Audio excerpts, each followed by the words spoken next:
दोस्तों स्वागत है आपका मेरे YouTube channel just for cricket viewers में। आज बात करेंगे इंडिया वर्सेस इंग्लैंड पांचवा टेस्ट मैच। पहला दिन समाप्त हो चुका है और इंडिया ने स्कोर किया है 204 रन 6 विकेट के नुकसान पर।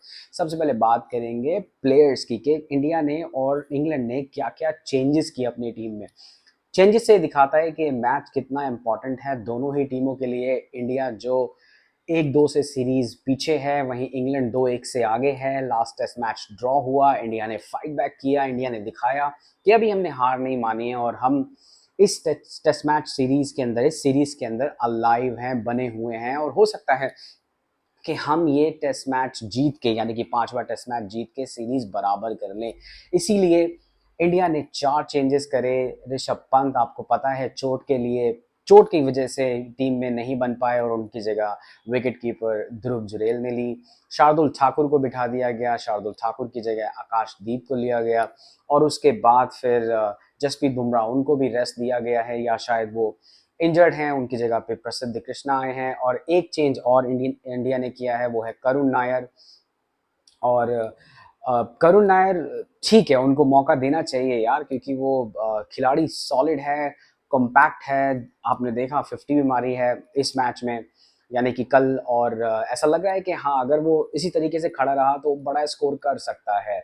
और उधर इंग्लैंड की बात करें तो इंग्लैंड ने भी 4 चेंजेस करे और वो 4 चेंजेस सारे उन्होंने बॉलर्स खिला लिए। और उसके बाद अगर मैं पिच की बात करूं तो पिच इंग्लैंड ने एकदम ग्रासी पिच दी है। स्विमिंग कंडीशन है, ठीक है, ओवरकास्ट थी, बारिश भी हुई और इंग्लैंड ने टॉस जीतकर पहले बॉलिंग करी। इसीलिए क्योंकि जो पिच उन्होंने तैयार करी है, इससे साफ पता लगता है कि इंग्लैंड अंडर प्रेशर है।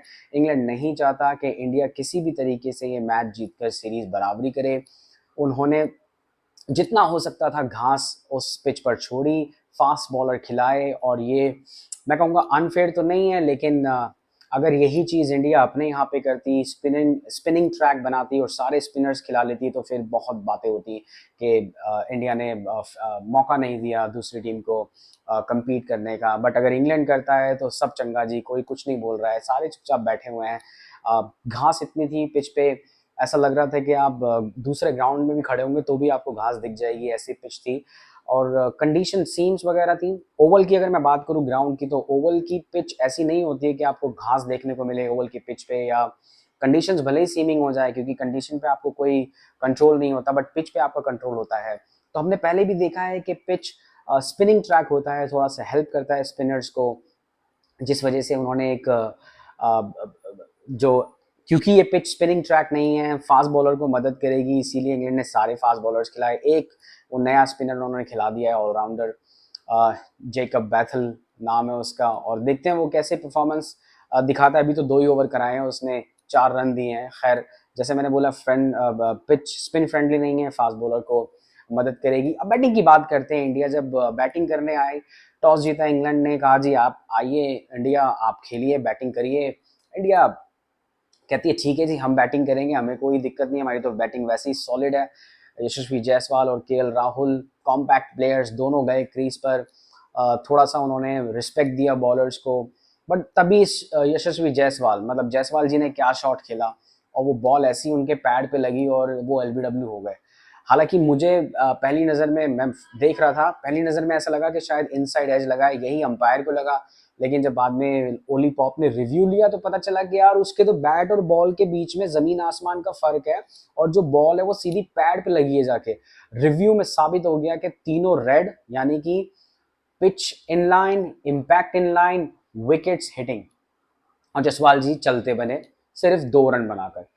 ठीक है, ब्लेम नहीं करेंगे जसवाल जी को, अच्छी इनिंग उन्होंने, अच्छे रन उन्होंने इस सीरीज में बनाए हैं। इतने अच्छे भी नहीं, लेकिन थोड़े अच्छे रन बनाए उन्होंने।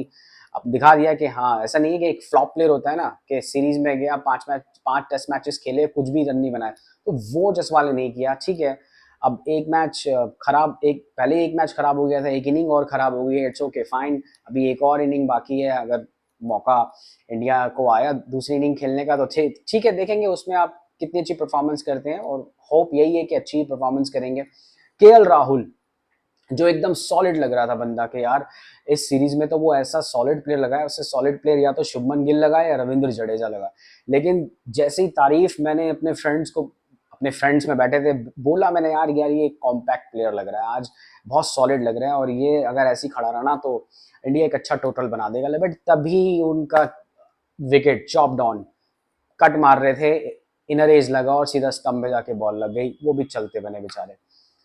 उसके बाद अपने साई सुदर्शन साहब आप समझ लीजिए कि ऐसे बल्लेबाज हैं कि उनपे इंडिया इतना इन्वेस्ट कर रहा है, उनको बार बार चांसेस दे रहा है, कहीं ना कहीं उनमें कोई बात है। हालांकि उनकी जो सिलेक्शन हुई है वो आईपीएल परफॉर्मेंस की वजह से हुई है, मुझे ऐसा लगता है। बट ठीक है, उनको चांस दे रहे हैं, आप देने भी चाहिए चांस यार। वो खिलाड़ी जब तक आप चांस दोगे नहीं, पता कैसे चलेगा यार इस खिलाड़ी में कितना पोटेंशियल है, कितना टैलेंट है, क्या टेम्परामेंट है, टेस्ट के लिए है ये खिलाड़ी या सिर्फ टी20 के लिए, या इसको वनडे में भी रखेंगे। मौके मिल रहे हैं साई सुदर्शन साहब को, लेकिन दो तो उन्होंने जीरो रन, दो इनिंग्स में 0-0 पर आउट हुए हैं, एक में उन्होंने 61 बनाए हैं। तो देखते हैं इसमें भी उन्होंने कुछ 38 रन बनाए हैं। अच्छी इनिंग उन्होंने भी खेली थी, थोड़ा रुक के खेले, सिंगल सिंगल खेले, बीच बीच में चौके भी मारे। तो 38 रन ठीक है यार, मतलब ऐसी पिच पे जहां आपके ऊपर के बल्लेबाज रन ही नहीं बना पाए और 38 बना दिए, ठीक है, उन्होंने अच्छा अपना पार्ट दिया। उसके बाद शुभमन गिल, शुभमन गिल तो जिस तरह की सीरीज उनकी जा रही है ना, बस नजर ना लगे। आखिरी एक इनिंग और होगी, उसमें भी अगर वो कुछ कारनामा कर दे और सारे रिकॉर्ड बना ले सीरीज में हाईएस्ट रन बनाने वाले, तो मैं तो उनके साथ खड़ा हूं। बट जो उन्होंने कल किया ना, अपना विकेट जो थ्रो किया है, मतलब मुझे गुस्सा उन पे भी आ रहा है और अपने आप के ऊपर भी आ रहा है कि मैंने क्यों इतनी उम्मीद शुभमन गिल से लगाई। शुभमन गिल एक रन जो था ही नहीं वहां पे यार, एक शॉट खेला हल्का सा, जैसी बैट पे बॉल लगी शुभमन गिल भाग गया। उसने कहा जी ना आओ ना ताओ, मैं तो ये रन लूंगा। और वही गज एटकिंसन खड़ा हुआ था यार, अपनी बॉलिंग के फॉलो थ्रू में बंदा आगे ही जाता है ना, उसने बॉल को पकड़ा और दे के मारा। अगर साई सुदर्शन भाग जाता तो साई सुदर्शन भी 100% आउट था उस बॉल पे, क्योंकि वो रन था ही नहीं, वो सुसाइडल था, सुसाइड हो गया। 21 रन बना के गिल साहब भी पवेलियन चले गए, निराश थे, क्योंकि उन्हें पता था उन्होंने कितनी बड़ी गलती कर दी है। बाद में अपने जो प्लेयर हैं, आप क्या कहेंगे, उनका नाम है करुण नायर, और फिर आते हैं ध्रुव जुरेल। ध्रुव जुरेल ठीक है, एक चांस उनको मिला, जैसे फैशन में पिछले दो मैचेस में हमने पिछले दो आउट्स हमने देखे हैं शुभमन गिल का और उससे पहले करुण नायर का, कि बॉल छोड़ रहे हैं, पैड पे लग गई और अंपायर ने आउट दे दिया। और इस बार भी उनके साथ ऐसा हुआ, ध्रुव जुरेल छोड़ती बॉल पर हल्का सा क्लिप, पैड पे बॉल क्लिप करती हुई विकेट कीपर के पास गई, अंपायर ने आउट दे दिया। बट जब रिव्यू लिया तो वो नॉट आउट था। अगली बॉल पे ध्रुव जुरेल ने कहा यार बहुत हो गया यार, चलो यार तुमको ये विकेट नहीं मिला ना, मैं ही तुम्हें दे देता हूँ। वो कैच देके स्लिप में चलते बने 19 रन बनाकर। करुण नायर टिका हुआ यार, 52 रन, अच्छे शॉट्स खेले उसने, बाउंड्रीज भी, मतलब आप तो समझते हैं, मैं क्या बोलूं यार, आपको पता है कि करुण नायर की जब बॉल और बैट के बीच वो होता है ना, एक कनेक्शन होता है, तो बॉल कितनी प्यार से जाती है ना, क्या साउंड आता है, या फिर आप कह लीजिए कि क्या टाइमिंग होती है। उस टाइमिंग के बेस पे करुण नायर ने एक अच्छी इनिंग खेली है और 52 पर अभी नॉट आउट चल रहे हैं। साथ ही उनके साथ खड़े हुए हैं वॉशिंगटन सुंदर। वॉशिंगटन पिछले मैच के हीरो दो थे, रविंद्र जडेजा और वॉशिंगटन, बट वॉशिंगटन थे ना, इसीलिए मैं बोल रहा हूँ पिछले मैच के हीरो वॉशिंगटन सुंदर। अब उनसे यही उम्मीद है कि पिछले मैच की तरह एक इनिंग, छोटी सी इनिंग, छोटी भी नहीं कहूंगा मैं, 50 के ऊपर, 65 के ऊपर के आसपास की इनिंग खेले और इंडिया का जो टोटल है उसको 204 से पौने 300 तक लेके जाए। क्योंकि 300 रन अगर आप इस पिच पे बना दोगे, जो जो ग्रासी पिच है, सीम कंडीशंस हैं और रेन फोरकास्ट है, आपको पता ही है बारिश भी हो सकती है। अगर आपने 300 रन बना दिए तो इंग्लैंड अंडर प्रेशर में आ जाएगा। और फिर इस पिच पे अगर आपने अच्छी बॉलिंग करी, बैटिंग के लिए थोड़ी अच्छी पिच है, अगर इस पिच पे आपने अच्छी बॉलिंग करी तो मुझे लगता है कि इंडिया इंग्लैंड को 200-250 रन पर समेट देगा। और पहली इनिंग में लीड लेना, साइकोलॉजिकल एडवांटेज जो होता है ना, पहली इनिंग में अगर आपने लीड ले ली तो फिर आप इस मैच में मजबूती से खड़े हो जाएंगे। अभी ना इंडिया पीछे है ना इंडिया आगे है। और हाँ, करुण नायर ने काफी दिनों बाद ये हाफ सेंचुरी बनाई है।